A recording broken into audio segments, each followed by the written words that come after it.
Hi, everyone. Welcome to Wandering DMs. I'm Paul.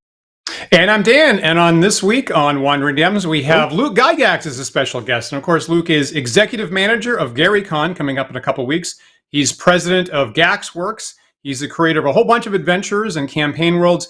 And generally speaking, quote, a guy who should know a little something about D&D, unquote. So, Luke, thank you so much for making time this morning to join us. Oh, it's my pleasure. It's always fun to come on and talk about things that I love, which is, gaming conventions, and the whole world of fantasy role-playing gaming. That's the best. It is. So, it is. We're talking to Luke today, and all that and more today on Wandering DMs. Before we jump into things, Dan, I'm just going to remind everyone that at the end of the show, we do have our after-party chat that happens on our private Discord.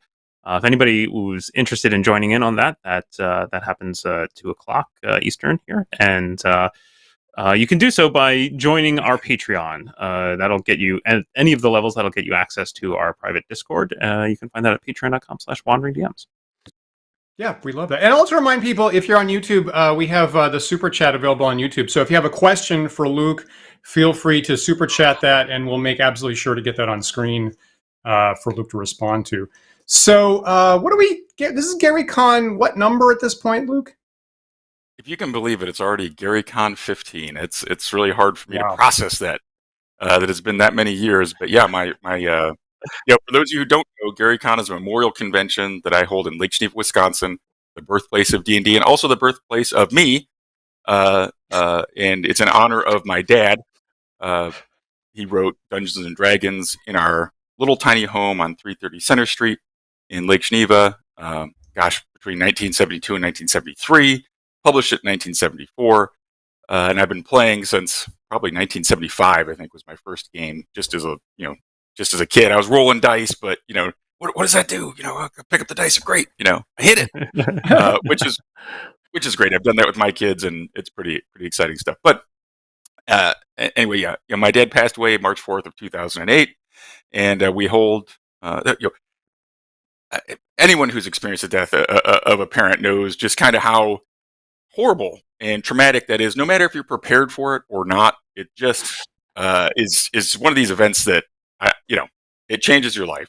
And I was in the just kind of facing that initial shock, and as I was experiencing that, I was looking at posts and getting phone calls from people. I was in recruiting command at the time in the Army, and people were calling, and they weren't, they didn't expect me to answer the phone, but of course, it's my work phone, so I'd answer it.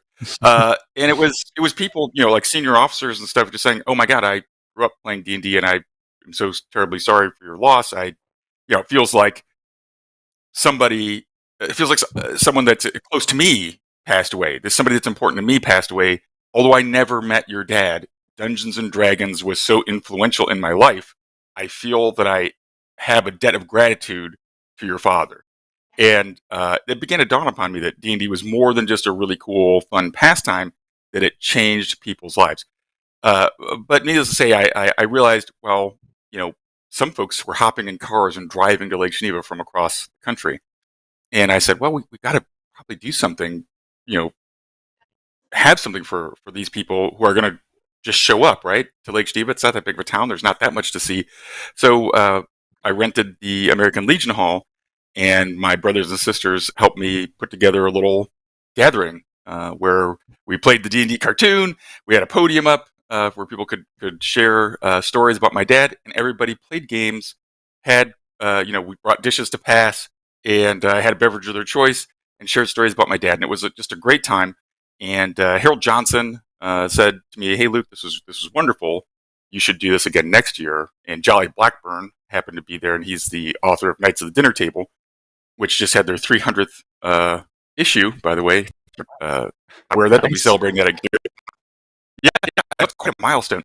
But he said you can call it GaryCon, and I had no idea that was in their world. That was their Gen Con essentially for Gary Jackson. Okay, all right. Yeah, right. Gary Jackson is their main character, like their Gary Gygax, Steve Jackson crossover. So GaryCon's their Gen Con, and he kind of said it. Well, I said okay, sure. And so I threw a game day the following year in 2009 for GaryCon. That was GaryCon 1, and I had no idea if 50 people would show up, or whatever. About 175, 176 people showed up, and we had a great time. And it just grew from there. And then I started actually planning things, because people were like, "Well, what kind of events do you have?" I don't know. Sit down and play a game. What are you what are you looking at me for? I don't know. So yeah. No, so Luke, I- after Yeah. 15 years, I imagine the numbers are much bigger than that 175 you were getting. Yeah. So it kept growing and growing and growing, and we outgrew. Obviously, we outgrew the American Legion Hall the first year. That was too crowded for us. So we went to a place called the Ridge, and we outgrew that by GaryCon XV. It was so we're basically on top of one another. So I moved to the biggest place, the Grand Geneva, which used to be the Playboy Club, and interestingly enough, was the home of Gen Con 10 way back when. And so I was very excited. I thought, there's no way I'll fill up this place. It is huge. Well, within 3 years, I was at capacity of that place as well, and we're we're probably anywhere. 2,500 would probably be the lowest number I'd expect this year with walk-ins and stuff. I suspect we'll probably cap out at about 2,900, which is really about as big as we can reasonably fit. The idea is not to jam as many people into a place as possible. The idea is to replicate the warm, welcoming experience that I had, that I felt as a boy at places like Winter Fantasy or Spring Revel, these tiny conventions in Lake Geneva in 1977 or whatever it is, where I could just walk up to anybody that's playing a game and say, "Hey, what are you playing?" And they'd say, "Oh, we're doing this. Do you want to learn?" And I thought that was great. And so I'd say yes, and I'd sit down and learn games and have fun and make friends. And I always experienced that at those small conventions. It may have helped that I was the son of the guy, but as a kid, I maybe didn't know that. Right? but I'd like to think that mostly it was a warm and welcoming community, and we were all, back then, it wasn't cool to be a gamer. In case you didn't know. Yeah. But there's some younger folks are like, "What do you mean? Yeah, D&D is cool." No, it was not cool. It was not. Thank you for cool saying that out loud. Yeah, you had to hide that stuff because people would want to really give you a hard time, call you nerd, and nerd was not a term of endearment. That was meant like nerd, like Revenge of the Nerds. Watch that movie. That's not. It's lampooning it a little bit, but there's a lot of truth in that movie. Okay, so it's a silly movie, but it hits on those themes. It's funny because there was elements of truth in there, which is what all good humor relies upon. But so GaryCon, I foster that attitude. Sure, you pay a price, to get in. You pay for your badge, but we try to avoid charging for any events. There's a couple exceptions, like if there's a big prize at the end, or if you go play D&D at 330 Center Street, my old home where D&D was written, we have to rent that from the person who gives it to charity. So those tickets are $100, but that, and that's really a kind of a bucket list thing to do, right? Is go play old 1974 OD&D scenario that my dad had done that was never published, right? And play that at 330 Center Street. That's a special thing, right? But the vast majority, you can go there and not spend an additional dime. Yeah. But if I can jump in here, I just want to talk about that. Sure. That welcoming attitude, that culture that exists at GaryCon. Certainly, I think Dan and I experienced that when we came a couple of years ago. And I've noticed that is like I think for me, that's a major hallmark of the difference between some of those smaller conventions and like the big, tens of thousands of people conventions, which are their own thing. It's a spectacle. It's neat to see, but like going to local cons around here, like Total Con, you definitely get that feeling of camaraderie and community coming in the door. I'm kind of curious. GaryCon now is less than 2 weeks away, I believe, as of the recording of this. Do you have to cap admittance in order to maintain that size of community? Can people still go at this point, or is it already sold out? Yes. If you want to go to play.garycon.com. There's, I think, about 150 4-day badges left, which will get you in. It's $100, 4 days of gaming. The struggle might just be, a hotel room within, certainly not in the building.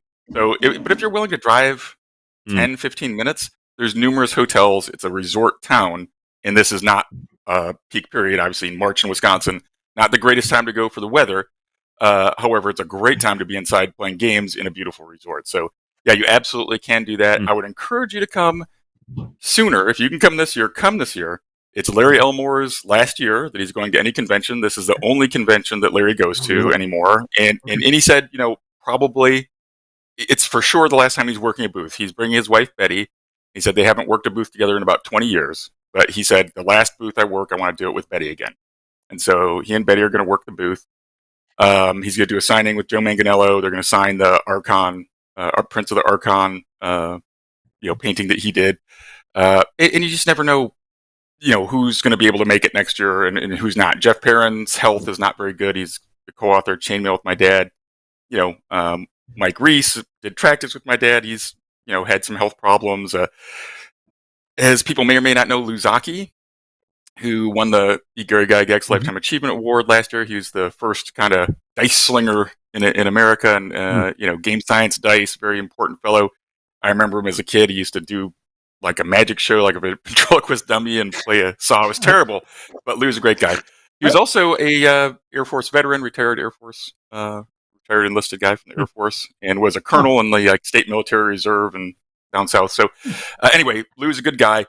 He had some real health struggles recently, but he is safe and sound.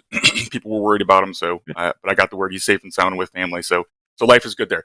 But this happens. None of us are getting any younger. Please come sooner rather than later to experience some of these folks. And of course, we have a wide range from, you can play Chainmail and original Dungeons and Dragons with Tim Kask, all the way up to playing 5th edition with Mike Merles at GaryCon and everything in between. Great. And that was one of my favorite experiences when Paul and I went, and I believe in 2018, we're not going to be there this year, but we'd like to come back soon. Being able to rub shoulders with all of my heroes and, design stars to me was, for me, there was no better place to go than GaryCon for that. That was really, really delightful. And again, you yourself, Luke, you didn't know who we were at the time, so warm to us and other people, and that I was just really surprised how much time they wanted to chat. Did I actually meet you guys? Maybe Paul. Okay. I think I met you. I met you at GaryCon for the first time. I'm pretty sure. Yeah, no, I'm just kidding you a little bit. I was like, hard for me to remember the little kid, and of course, man. Of course, gamers. See that? Yeah, that's one thing that kind of freaks me out a little bit, or is kind of strange. Celebrity gamers, right? People who are celebrities, and I think sometimes that can take a turn that's not desirable. Back in the day, we're all nerds, right? We're all nerds, and we hung out together. So, I'm as nerdy, if not nerdier, than everybody else out there, right? So, why put on some sort of pretense or anything like that? My dad never did that. He was always thankful to fans who came up. Sometimes, if he was in the middle of doing something, he'd have to say, "Hey, can I?" Maybe now is not a good time. But I see good stuff. Like I had Matt Mercer to GaryCon 10, I think it was. And oh my gosh, he came. I didn't announce it. He just came to play, right? I was like, just come and play, man. I know you get hassled everywhere you go. Just come and. Poor guy got mobbed anyway, right? It was just, he got mobbed anyway. But he was the sweetest, kindest guy. And, I offered, I said, hey, you want us to help get you away from, these 100 people who are gathered around you when you were just trying to walk the dealer hall? And he's like, no, this is okay. And so he took like 2 hours of the, very limited free time that he had to sign autographs and talk to people as he worked through. And that's, it's just a great attitude. And of course, Joe Manganiello is a gamer's gamer, right? And he comes and plays, and gosh, Todd Stashwick, people are like, oh my God, Todd Stashwick's going to be at GaryCon because he's on Picard. He's Captain Shaw on Picard now. He's got that gig. But he's been to GaryCon before, and he's one of us. He's one of us, guys. He's just a gamer. So, I invite people to come, just who'd love to play D&D, and if they're have some fame or whatever elsewhere, that's okay. I try to respect them and just have them be able to come and nerd out and be a kid with the rest of us. What about you, Luke? I guess as between the celebrity and the just being the administrator of the convention, I'm sure that is demanding on your time as well. Do you get to Oh, yeah. play? And if so, like what are you looking forward to playing? Yeah, absolutely. I made some more time to play this year. I was doing more streaming going into like Mhm. GaryCon 10 and 11. And then last year, I was like, man, this takes away from a lot of my ability to do stuff here and be present because I was streaming 2, 3 games. Mhm. So I've dialed that back. I'm running Hmm. Aya Chentoufi, Heart of Chentoufi, the two part 1 and part 2 of the 3-part series. Part 3 will be coming out Kickstarter on April 4th. So talk about Nice. that. Yeah, the Fate of Chentoufi. So we're working on that right now. And so I'm going to play. I'm going to run those. I'm going to put together just a silly, fun beta version of a game called Techno Dragons. It's kind of labeled, that's its working title, with my friend Flint Dilly, who's a screenwriter and game designer, has worked on Diablo and a bunch of other stuff. Oh, cool. Oh, Ingress was one of the games he did with Niantic. It's the geolocation game that they based Pokemon off of. So anyway, really great guy. I've known him since I was like 13. He worked with my dad. Yeah, so we're doing that, putting together a little test for that, and then I'm playing a game of D&D, Beyond Barrier Peaks, with my friend Andrew Perry and a bunch of cool guys that are going to come and do that, like Mike Merles and Joe and Nick Manganello and a couple of their gaming group folks who are going to be there. So it'll be a lot of fun. My buddy James Hunter, who's an author, will be there. So it's like our fun game. And then Awesome. Saturday, I'm going to play with Jeff Chalanian, who was at TotalCon you guys were at recently. Really, really good guy. Also worked with my dad. And we're going to play some Hyperborea on that night. So yeah, I get to do a fair amount of gaming, as well as run around with my hair on fire, trying to do everything. Yeah. That's great. Before I forget, so we've had Joe Manganello on the show once in the past, and Paul has had the opportunity to game with him a couple times. We had John Peterson on in the fall. Of course, next year, 2024, will be the 50th anniversary of the publication of Dungeons and Dragons. And I guess Joe and John are working on, I guess, a documentary for Wizards, to my understanding. Any chance you're going to appear in that at some point? Maybe be on screen for that at some time? Yes, so they're using. They purchased the footage from the old D&D documentary from way back in 2013 or 2012, or whatever that was, 2014. I don't even remember. So they've got that. So they'll have young Luke probably doing some stuff, and they'll have older bearded me that they shot last year as well. So yeah, I'll be in that, and Joe occasionally he's like text me random stuff like, "Hey, do you have this person's number?" Or is it true that some people are saying Dungeon Master was based on the Red Wizards of Thay? Is there any truth to that? I'm like, no, that's like very rude. I don't think that's true at all. No, yeah.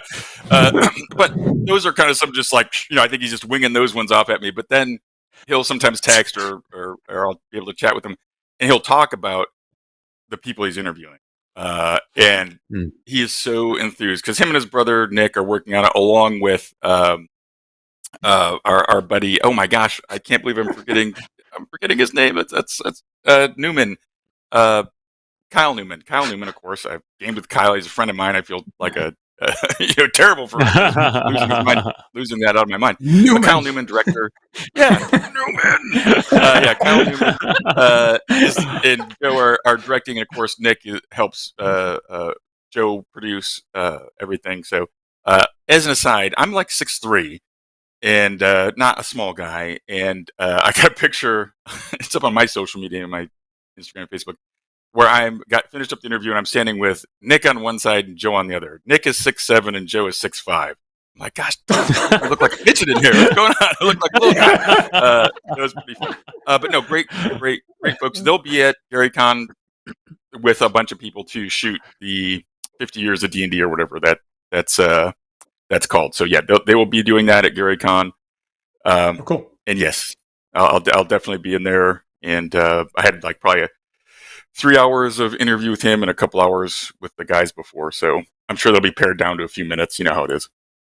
So if folks are at GaryCon, there's a possibility they might be part of a historical documentary this year, is what I'm hearing there. Yeah, absolutely. That's true. Yeah.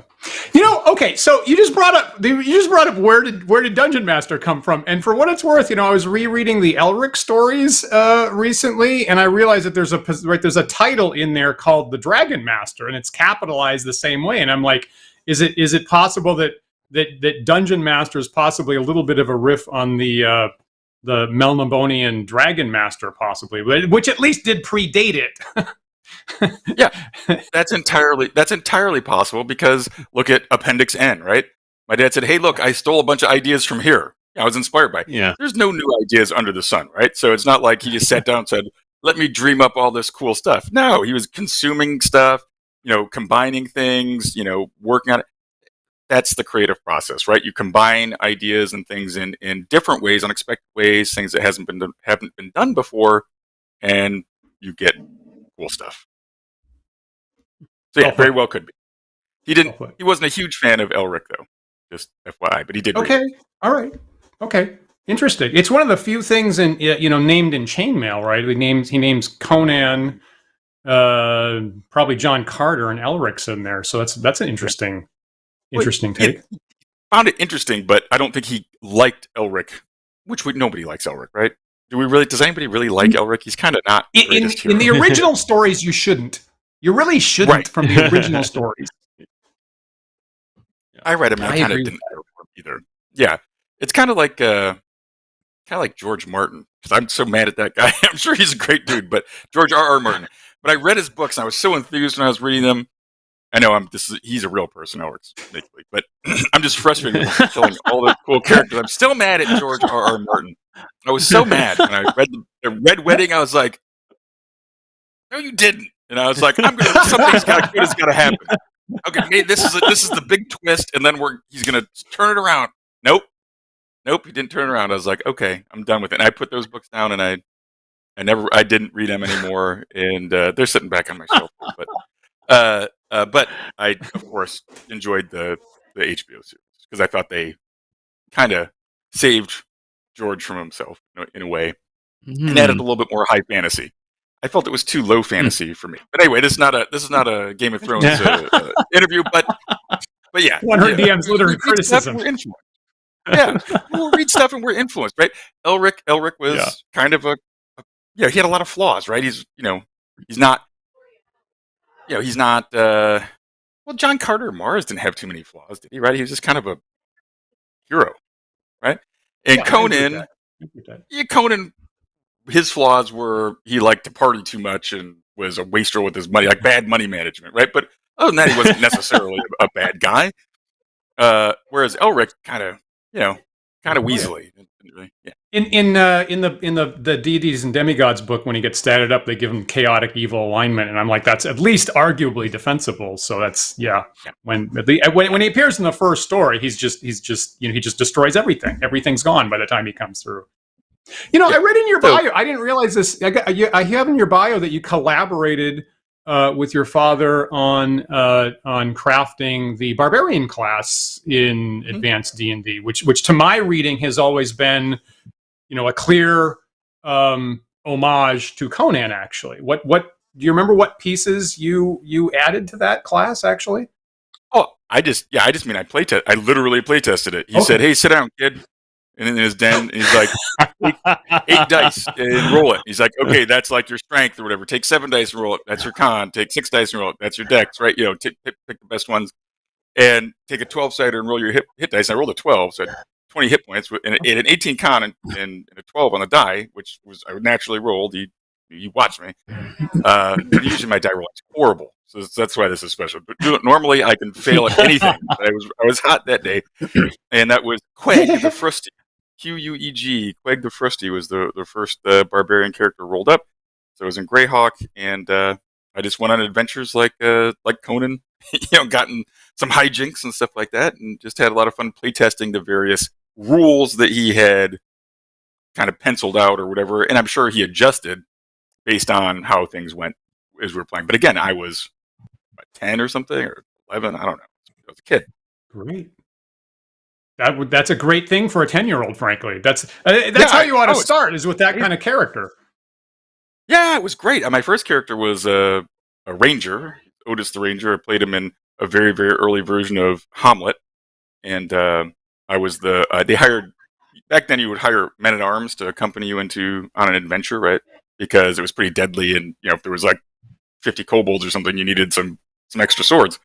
But I was really working for the druid of the wood, and my dad kind of pulled me and said, "Hey, you're actually spying on these guys. You're a ranger. You got some special abilities." Like, okay, cool. I was 4, so it's like, great. Tell me when to roll the dice. And then I took him through tons of adventures. We cleared out the moat house, and then we moved on to probably something in between. I don't recall what it was, but I remember going and fighting the steading of the Hill Giant Chief, the glacial rift of the Frost Giant Jarl, and the Hall of Fire Giant King, because I was a ranger. Those are all giant class. I was like, yes, extra damage. If you remember back in AD&D, rangers were gold. They were golden against giant class. So yeah, I made it to, and then we went through and play tested all the Drow series, the Shrine of the Kuo-toa, Descent of the Depths, blah blah blah, and that was great. And I think I made 10th level by the end of that, which is a ranger lord. It's a pretty high level back in the day.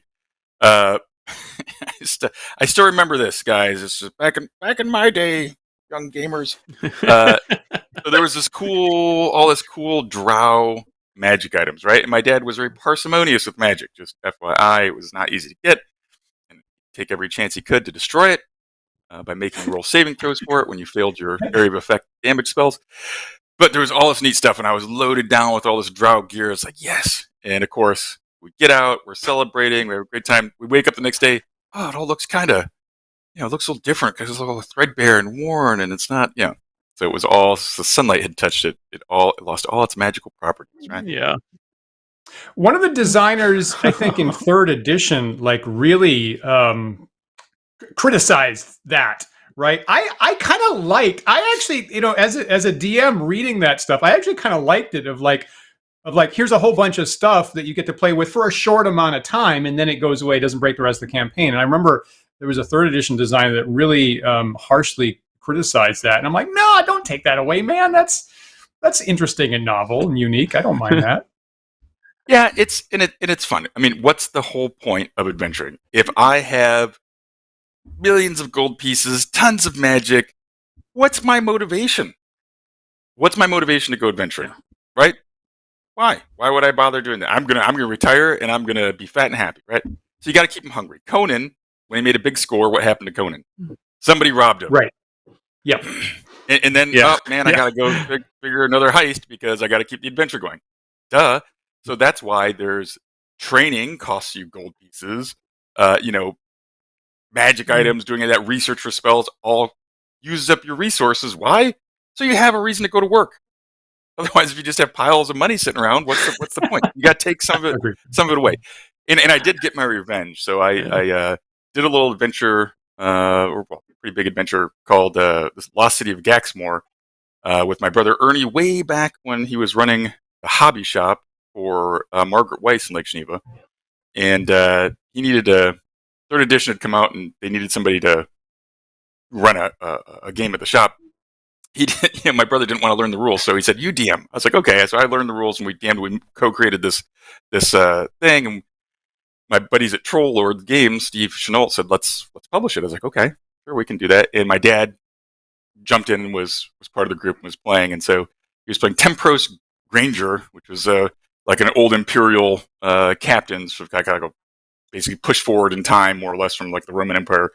And the city's been overtaken by all sorts of humanoids for various reasons. Great book, pick it up if you can. Troll Lord Games. But they defeated a hill giant and some minions who breathed acid on him. Right, it had an acid breath, and my dad was like searching the hill giant, going, "All right, what's this magic item? Let him breathe acid breath." And I was like, "Yeah, fine." He's like, that's really curious. And he's like searching. I was like, "But you do notice there's like a black dragon tattoo on his arm that's kind of fading away, now that he's it was like magic tattoos were a thing, if you remember. So they introduced that in one of the off third party press play. And he's like, "Oh, that's the worst. You're like the cheapest DM ever." And I was like, "Yeah, how does it feel? How does that feel?" Oh, you thought you were gonna get something cool and you don't. Oh, I'm so sorry for you. That was great. I loved that. I was like, yes. So Yeah, that's a little bit, sure, I get it. Style of gaming evolves a bit, and I think your dungeon master in the past was, they're supposed to be a neutral arbiter, of course, right, and give consistency so that people can compete and have fun, and it's not, otherwise you lose interest in the game, right? But they were there to present challenges to you for you to figure out in the form of mapping and figuring out the puzzle of where things were and the combats and things of that nature. And if you died, if you made a rash choice or just the dice fell against you, more often than not, you let the dice fall as they may, and people had the ability to screw up and make bad decisions, and there were consequences. I think that's evolved a bit more, and we see in 5th edition where it's really, really, really, really hard for a DM to kill a character, even if you are a horrible, vicious DM who wants to kill your character, which you shouldn't be. You shouldn't want to do that. But if they make poor choices, there's still a lack of consequence, I think, a lot of times. So, and that's shifted, and you can see that in people's tastes. Probably why this 3rd edition guy was like, why would you take magic items away from people? They should always be getting more powerful. Yeah, I agree. Before we get off the classic adventures, I'm interested that you played through the whole the GD series, and I think I can probably guess. Here's 2 questions. One, did you the Drow Adventures have this really elaborate underground map of just dozens and dozens of places in this descent in the depths of the earth? Did you go off track and ever explore one of the other places on that big map, or did you just stick on the main path to that series? We probably stayed on the main path because we were playtesting. I mean, we took some little asides, and there'd be wandering monsters and stuff. But I imagine that my dad, even if we wandered off, probably redirected us back towards there. Because remember, he's playtesting this for publication. There's probably some deadlines. So he'd allow us a little bit of freedom, but yeah, then he moves back on it. And absolutely, you were mapping everything. There was no, I'm going to show you the map. That never happened. Got it. Interesting. And did you spend, so if you started with Hamlet, which at least in the text that your father wrote says, well, I made this for new players that were starting out when everybody else was too high level. So did you do much gaming in his Castle Greyhawk, or was it mostly this other stuff? It was mostly the other stuff. As Otis, I think we did a little bit of Greyhawk, obviously in between probably Hamlet and Hill Giants. But of course, that was a long time ago, and I don't remember perfectly. But sure.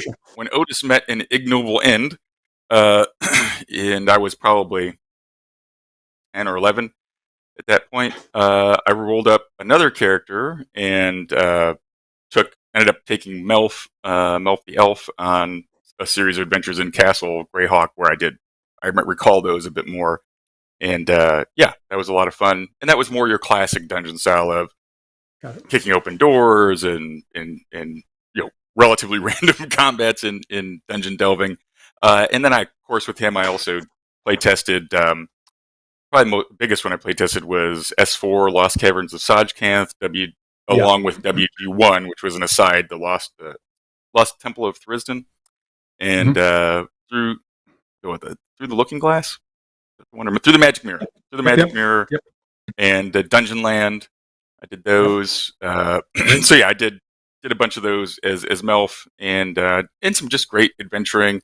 Some of the Gord books, Melf appears in those. We role played those, and then my dad wrote it up. So yeah. Oh, crazy! Really? Wow! Holy moly! Yeah, he laughed and laughed. He's like, "Oh, you totally fell for it." He's like, "I wasn't sure if he was going to be able to fool you," and I was like, "That's stupid. I knew I shouldn't trust him." But I had a little wisdom. Melf had. As a kid, you're a power gamer. My dump stat, his charisma was terrible. It was like a 9 or something, and his wisdom was like a 10 or something like that. So he was not particular. He was kind of arrogant and pushy, and not the wisest fellow. Incredibly smart, pretty strong, dexterous, and all that. But yeah, not wise and not. All right, so you're the creator. So you're the original player of Melf. And he gets documented in the books, and you have these. So I wanted, if you're okay, I wanted to run by a couple D&D spell questions to you today. And the first one is, the books had AD&D Unearthed Arcana has Melf's acid arrow and Melf's minute meteors, which you yourself invented, to my understanding. Were there any other spells that Melf invented that didn't get in the books or possibly got rejected by the DM? Or were those the only two things you made? Oh, yeah, there were. I don't remember what they were now because I'd be like, well, I want to do this. That's preposterous. So you can't, I'm not even entertaining that, and it would be discarded. But yeah, only the ones that made it. I remember the ones that made it because I got to use them and see them before. But yeah, there was ideas that no, magic can't do that. Probably as a kid, game breaking spell. So no, I don't have a good story about that. But yes, I would come up with ideas, and as any parent is used to, you sometimes say no to these wild ideas that your kids come up with. And no doubt it was probably just preposterous. All right, so I got three D&D spell questions here, and I asked them because I have been playing D&D for quite a while. I was playing on Friday night, and I still run into these spell interactions that surprise me and shock me that I never considered this. I don't have an instinct for it. I can't believe so much time has gone by. And I asked some other people, and I'm going to ask both. I'm going to ask Paul first, and I'm going to ask Luke. And I'll say that each of these things, right? I don't think there's going to, a universal answer to, many of these questions. Different DMs are going to run a different way. I'm going to say that these particular things, my intuitions were clearly opposite most other people's. So I'm going to say that I personally have been wrong about all of these things, just to be clear about it. So three things among my list. Here's three things. Number one. So Paul, you first. Okay. Mirror image, and Paul, every time that you play a wizard in my game, mirror image is the first thing you usually cast. Yep, mirror image, definitely one of my favorites. Should it protect against directly aimed spells like a charm or a polymorph or a disintegrate? I mean, my without the text in front of me, my gut answer is yeah, sure, of course, why not? Luke, in your experience, or how? Yeah. So with a charm, I think you're speaking, right? And it's really the audio that you're targeting, right? Oh, so I think that one, interesting take. That one would apply, right? That having multiple of you doesn't affect that. Disintegrate, I'm going to pick one of those targets. So you could get zapped, you might not. And the other one was also like one of those targeted like kinetic attacks, polymorph? Right? So yeah, I would say on those two. Yeah, polymorph. Yeah. If I try to polymorph the incorrect image, then it just disappears, it fails. But if I hit the right person, okay. Okay. What about hold person? Ah, shit. I'd have to look at the spell. For me, I envision that one as probably having a verbal and semantic component, aspects to the spell. Mm-hmm. So I would feel like you would need to direct that at someone as well. Although it can take, so you can have multiple targets if they tried to. If they knew, so they know there's a mirror image, they're intelligent enough, they could say, I'm going to throw, there's 3 mirror images, I'm going to throw it on these 2. And then I would 100%. Okay, yeah, that was what I was thinking too with the whole person. I would think if you have enough targets, right? Why not? I'll just target all the images. Surely I'll get the right one. So they get maybe a little bonus on their save, but you've covered the areas. I think that seems reasonable. That reasonable to me. Great, awesome, great. Let's get skillfully into the Okay. Second question. Do mental attack? So Paul first. Do mental attack spells work against slime monsters, like a green slime or a black pudding or an ochre jelly? So like a charm or a sleep or a fear against a slime monster, work or not work? No. Again, off the cuff, my gut says no way. Come on, these are like basically like single cell organisms that have just been, made huge and terrible. Do they even have a brain? I'm gonna say no. Luke, I agree. No way. Nah. Okay. All right. Okay. Now here's my final question, and I've already run it by Paul in the past, and I'm literally, to my understanding, I'm the only person in the world that read it the way that I do. So in advance, I'm already wrong. But so Paul, once again, I'm going to see if your answer has changed. Can a conjured elemental hit a golem, like for example an iron golem? And golems, again, their fundamental ability is they're immune to all magic. So can a conjured elemental hit an iron golem? Yeah, I'm trying to. The funny thing is, I remember you asking this in the past, and so I'm hoping I'm consistent here. But I want to say yes. I want to say yes. I think that the magic of the conjuration is already over. It's here now, right? So why not? It's just a physical attack at that point. That's what I think. Luke, same, Yeah, different. that makes sense because I would say, all right, I've magically opened some portal or whatever and brought somebody in. However, that creature is now here, so I took them from somewhere else, put them here. But yeah, that they are. Yeah. Yeah. If I Supernatural or teleported whatever, my but not friend magic. over, they could surely swing their sword at him, right? Yeah. Okay, even though, to my understanding, from what Luke's father wrote, when Rob Kuntz ran the first Iron Golem and Mordenkainen conjured an Efreet from an Efreet bottle, Rob Kuntz did not permit the Efreet to affect the Iron Golem. Still same answer, everybody? Yeah, I mean that's it. So my question, it's from a free bottle, but it's still on a free.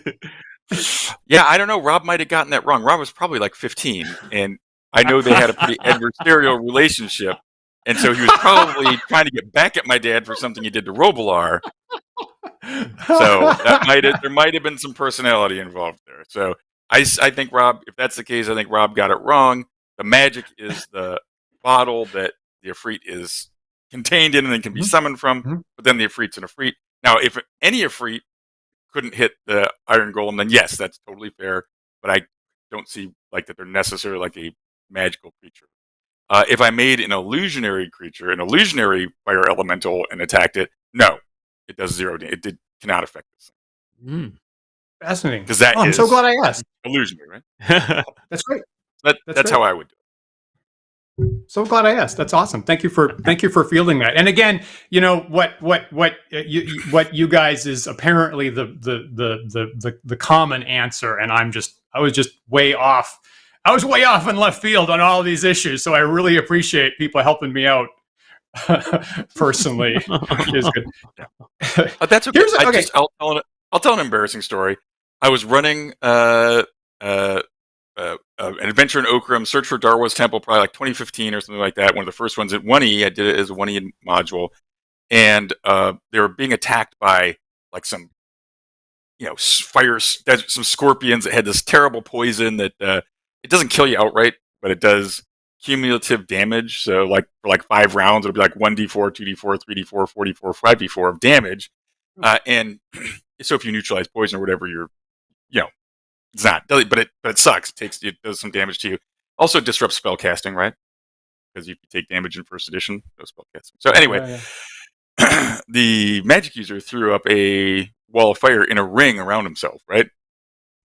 And a couple other people. Well, of course, it's not supposed to reflect heat towards the one side if you don't want it to, right? Well, I interpreted that it did, right? And he cooked himself, even though that was wrong. That was wrong. So even I remember stuff wrong too. You know, Luke, it's so funny you said it because I actually knew what I was doing, but this exact thing came up on Friday. I actually had to deal with this exact same thing 2 nights ago, and for what it's worth, I had some wizards fighting on an Arctic glacier, and there was round by round cold damage, and one of the wizards says, "I would like to cast the wall of fire just far enough away that it cancels out the cold damage." And I was like, that's clever, and I like it, and I actually permitted it, even though I knew that technically by the book that's not what's supposed to happen. So I actually had to field that same thing this weekend. That's so funny. Yeah, you gotta let people have a little bit of, be able to tweak their spells a little bit. Sure, it's Vancian magic, etc. But if you're playing first edition, it's nice to have wizards be able to manipulate things and finesse it. Yeah, I always enjoy that clever use or unexpected use of a spell. Dan, I'm thinking of the time when we had a party that was out in the desert dying of thirst. Someone cast a wall of ice so we could all drink the melting wall of ice, which I thought was pretty clever. But I do feel like there's cases that I would say, well, it's saltwater ice, or it's, I don't know, it's dry ice. It's dry ice, so you can't dry ice. That's really a killer DM, right? That's it. For what it's worth, I'd hit them with one of those teleporting scrolls. So they were in a dungeon. They had all their pack animals in the wilderness outside, and the whole party got teleported into the middle of a horrible desert with no equipment. And I was like, ha ha ha, you're all dead. And then they came up with this, and I was like, oh, I think I have to say yes to that. Yeah, which is the great. one I think throwing environmental challenges at people is great. That's why what I did at camp with this, I was back from a tour in Iraq, which is southern Iraq's horribly hot, and I was like, man, people always talk about, me included, my character's weighted down with, chainmail and a full, pack, and I'm carrying gold pieces and I'm sprinting around. I'm like, dude, no, you're not. No, you're not. You're gonna die of heat exhaustion, right? So I tried to bring that environmental challenges back to people, and in first edition you can do it. Fifth edition with cantrips and all this prestidigitation stuff, nope, no fun. It takes all that stuff away.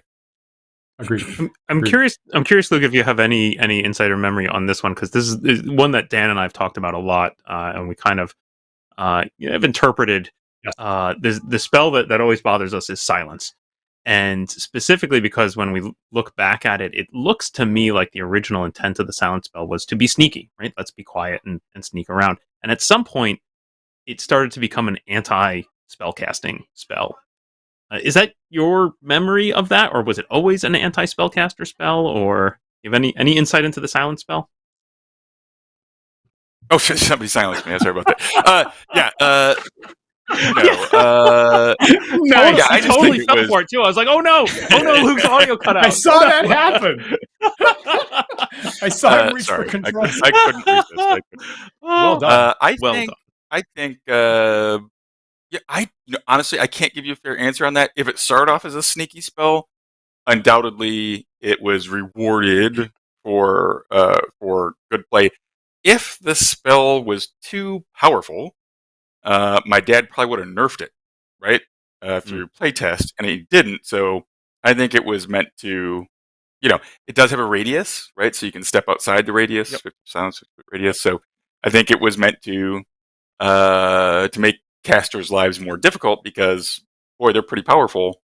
And if you get on the wrong, if you lose initiative or whatever, your goose is cooked a lot of times. Yeah. Interesting. Okay, so here's the other thing I guess I wanted to ask you about, and some of our viewers know that. So thinking about at GaryCon every year, I think it's going to still happen this year. You've got a weekend-long running tournament of the Chainmail jousting game, and at least in the past, you're usually the final boss. Are you doing that again this year? I try to get there. I try to get there if I can. My Saturday schedule is so full. I think they're doing it. It might be right at 6 p.m. if I remember. But if you want to know what's going on at GaryCon, you can go to GaryCon.com and click on attending and select what's happening at GaryCon. And it'll tell you when the joust is opening and when the final joust is. I think it's 6 p.m. on Saturday, which would be after our first annual cosplay contest at 1, the Hawaiian shirt pick, right? Everybody wears Hawaiian shirts on Saturday. And the presentation of the Gary Gygax Lifetime Achievement Award. Then we go into our charity auction for 3 hours from 3 to 6. Last year, we raised $30,000 in 3 hours to support Wounded Warrior. This year, we're supporting the local children's hospital, Children's Wisconsin Foundation, the Milwaukee Children's Hospital. And we're hoping to do that again. And then right afterwards, like immediately after that, I would race over and do the Chainmail game. And then I have a 7 o'clock D&D game, celebrity D&D. It's Hyperborea with Jeff Flanian, but yeah, celebrity game to kind of wrap up the evening. And actually, the 300th issue celebration party to go to right after that. So my Saturday is jam packed. Wow. Things the more. It's nuts, man. It's like 10 days of activity packed in 4 days, but it's great. But yeah, the Chainmail Joust is so much fun. I love that game. I've done it several times. I even on Lord Gazumba's channel, we did a massive jousting to help. I think we were raising money for St. Jude's or something. We did that over. Yeah, so that was great. I got to fight Alyssa Fadden, and it was fun because she was smack talking me on social media. Of course, yeah, in a friendly manner. Obviously, she's a great person. But I managed to pull off the victory. I was like, yes. That's great. We love all those guys, and we've been on Lord Gasumba's show, and we've had Alyssa Patton on here. So some of our viewers know that in the fall I wrote an academic paper, and I had it published at the Computers and Games 22 conference. That used to be, I guess, the Computers and Chess conference years ago, but now it's Computers and Games, where I used, some people know I'm a math computing professor for my day job, where I used the game theory principles to mathematically solve the book version of chainmail jousting and formally prove what the best strategy is. And for what it's worth, last night I was just sending off the proof to be published in a Springer compilation volume this year that shows that. Now, to be clear, that may have been one of the most nerdiest things. That may have been one of the most nerdiest, like 15 or 20 seconds that I ever listened to in my entire life. FYI. So you should feel very confident, man. That was amazing. So I have it on my resume now. I have it on my CV, and my chair in my math department was like, "This is so great! This is so great that you published in this field. Wonderful!" And nobody understands what it is, but yeah, that's great. That's a clip, Luke. That's a clip on a show because that's a badge. That's a thing. And to be clear, right, the book rules are just slightly different than what you run at GaryCon. And to my understanding, Tim Kask came up with a modification to make it a little bit more complicated, actually. But I find that when I run original D&D, one of the main things in the wilderness are these castles, and the players run into it. And one of the main mechanics are you run into these lords that challenge you to a joust. And so for what it's worth, and you're supposed to use chainmail jousting rules. And so what it's worth in my campaign, I would do that by the book. And, I was better than any player that I've run into at my table. So the players would kick this matrix and they'd go, I'm not entirely sure what's happening here. And they'd get beat every time. So ultimately my players were like, if new people come to the table, if anybody challenges you to a joust, murder them immediately. Do not accept the joust. Just murder instantaneously anytime anybody challenges you, because you don't want to get involved in the joust with Dan as a DM. So Luke, do you have any advice to new players? No, I noticed. Well, I'm not a mathematician, but I'm pretty good at just what they call in the Army swagging something. So taking a scientific wild ass guess and coming up with some. So maybe it's something in the, I've been steeped in gaming so much it just comes out. But I know there's two best first moves that give you the most advantage. And I can't remember what they are, but I look at the chart and I'm like, yeah, this is going to be the best one. And obviously you have to know your opponent though, because you assume they're smart as well. So when Alyssa and I did the same first move, right? And I was like, okay, she's thinking like I am. So then I tried to think I would do this. This is the one that will have the most advantage, and then I pick that, so you just got to tailor what you're doing. But if you're just going blind against somebody who doesn't know you, hasn't thought about it, yeah, I can't remember what there's like two different ones that are clearly the most advantageous, and you should stick to those, and your winning percentages are going to be higher. And I haven't done that analysis mostly because I don't have the patience for it. So I just look at stuff, get about an 80%, 75-80% answer, and I go. It's served me well so far in life. Yeah, there is a simplest. There's three tentpole strategies, and there's one that's very simple. That's exactly what you just said. There's the simplest, best strategy is these two moves that you're talking about. You're right. Yep. Those are the ones that I just pulled out and said this is going to work most of the time. Have I lost? Yeah, but most of the time I would win. Cool. If I'm gambling, playing 21 or whatever, playing blackjack, I would come out ahead. Okay. Using that. I'm hoping next time when I get back to GaryCon that I'll be able to get into that and apply. Okay. Yeah. All right. You're the ringer. Okay, I got it. I'll lay down some money on Dan. You know that.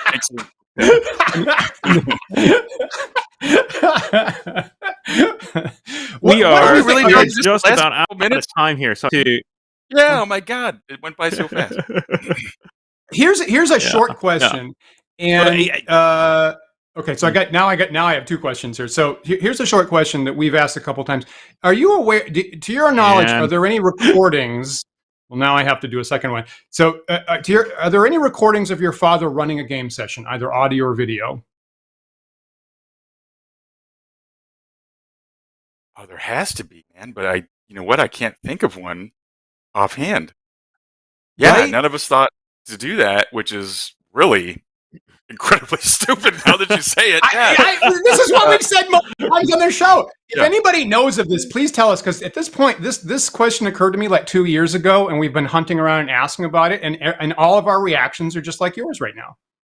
Yeah, and it's just because I think when my dad was alive and during the heyday, we didn't, no one really maybe fully understood the impact of D&D on the person individually, Mhm. and also on culture, and so he probably wasn't given the amount of credit that he should have been given in life, and I feel that's true. And of course, he was humble. I mean, he was like, "Man, I'm just a guy who made a game. What are you talking about?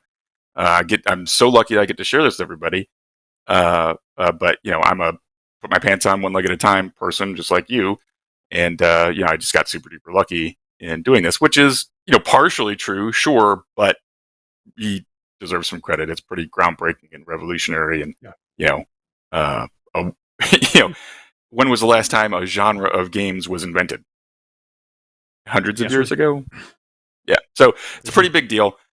Pretty big deal. So yeah, we don't have that. Now, if you want to experience what it's like in the early days for my dad to run an adventure, read some of his early stuff. Keep on the Borderlands was basically an instruction manual, right? So when I went back through and read that to make the comments or forward or whatever for the Goodman Games, what is it? Old Adventures Reimagined or whatever it is. Original Adventures, not old. Original Adventures Reimagined. When I read it, I was hearing my dad's voice as I read it.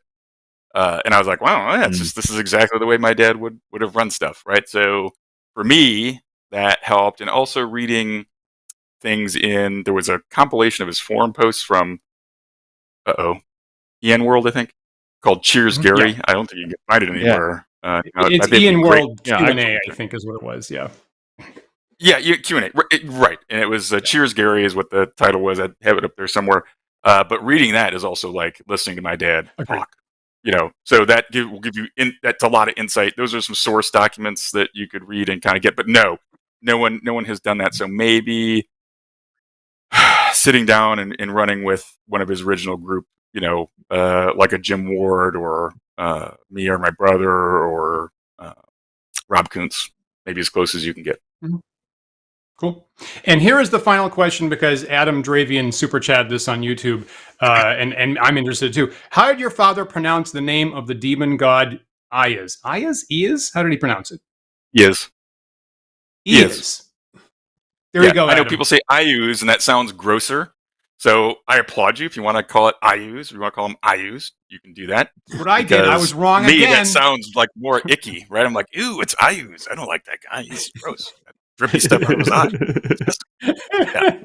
So that's good. But yeah, so it's like Zuktmoy and Grazd and Eaz and I don't know what other stuff people. Drow, not Dro. See, that's what we need recordings for, is to like document that kind of stuff too. Absolutely. So that's all right. I mean, some people like to say Paladin too instead of Paladin, so it's okay. You never heard that one? No, you never heard anyone say Paladin? I mean, that's just a normal word. Paladin. That's in the dictionary. Yeah, I know, but still people pronounce right? Even normal but this is something we encounter all the time, I think, Dan, of that, like D&D kind of introduced us to a lot of vocabulary that we didn't have otherwise. And then once we actually meet people and talk to them, we realize, I've never said this word out loud before.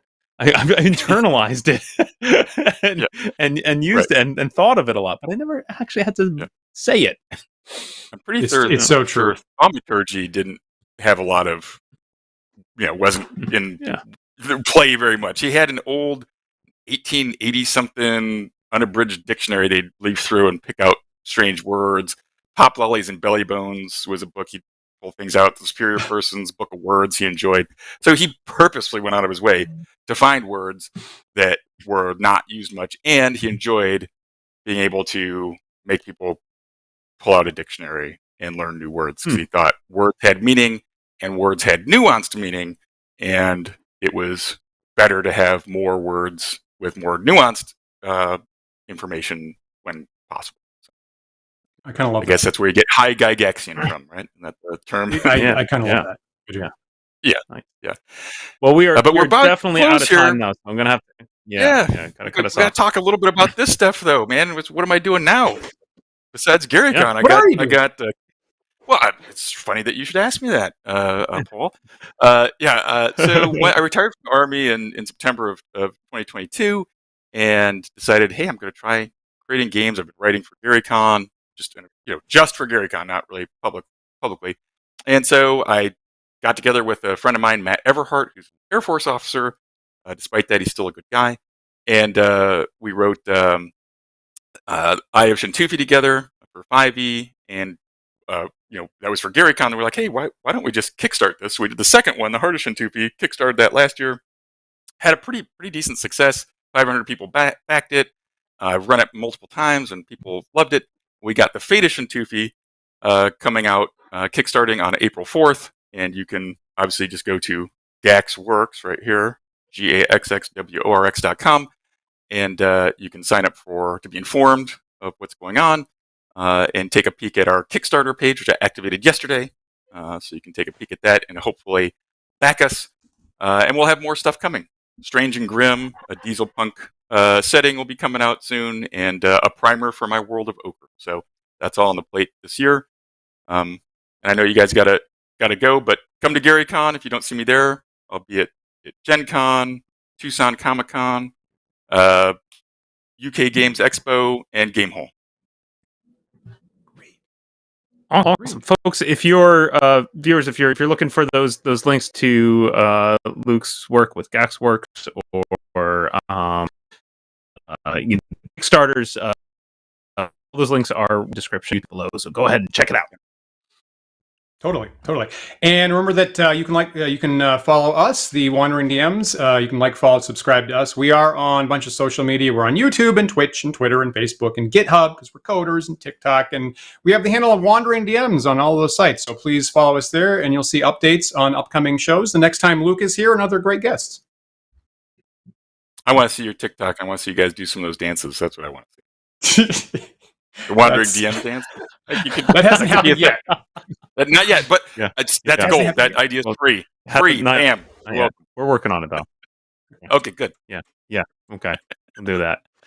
If you want to see us dancing and prefer to just listen to these shows in only podcast format, you go podcast on our website, wanderingdms.com. You can also find us on various podcasts. If you are listening to the show right now, please rate and review us there. That helps other users of that site find our show, and we really appreciate it. And we really do. And big thanks to our patrons who support the show and enable us to have great guests like Luke here. And if you'd like to join them, please visit patreon.com/wanderingdms. And like Paul said at the top of the show, every single tier gets you access to our Discord server. And I will be there in about 10 minutes to continue the conversation by live video chat with our great patrons. And look for our other upcoming shows. I'll be back this Thursday for more D&D wargaming. Myself and Dan Cullinan every other Thursday. We're here in the house playing a D&D-inspired war game that I call Book of War. And we have now armies of orcs and goblins and trolls and giants and wizards and lords and dragons. And everything's on the table as of this season. So all kinds of crazy spell interactions are happening that we didn't foresee. And you'll get to see me stupefied I'd never considered this. What are we going to do now? And that's happening Thursday at 8:30. And then, of course, Paul and I should be back next Sunday. Luke, thank you so much for making time in the morning, and you moved your schedule around to be with us today on daylight spending time, and we really appreciate it. Yeah, it's my pleasure. It was a good time. Went by fast. Thank you very much for having me. That's the best. We're live every Sunday at 1 p.m. Eastern Time, so we hope that you'll join us again next week for another thought-provoking discussion. We'll see you then.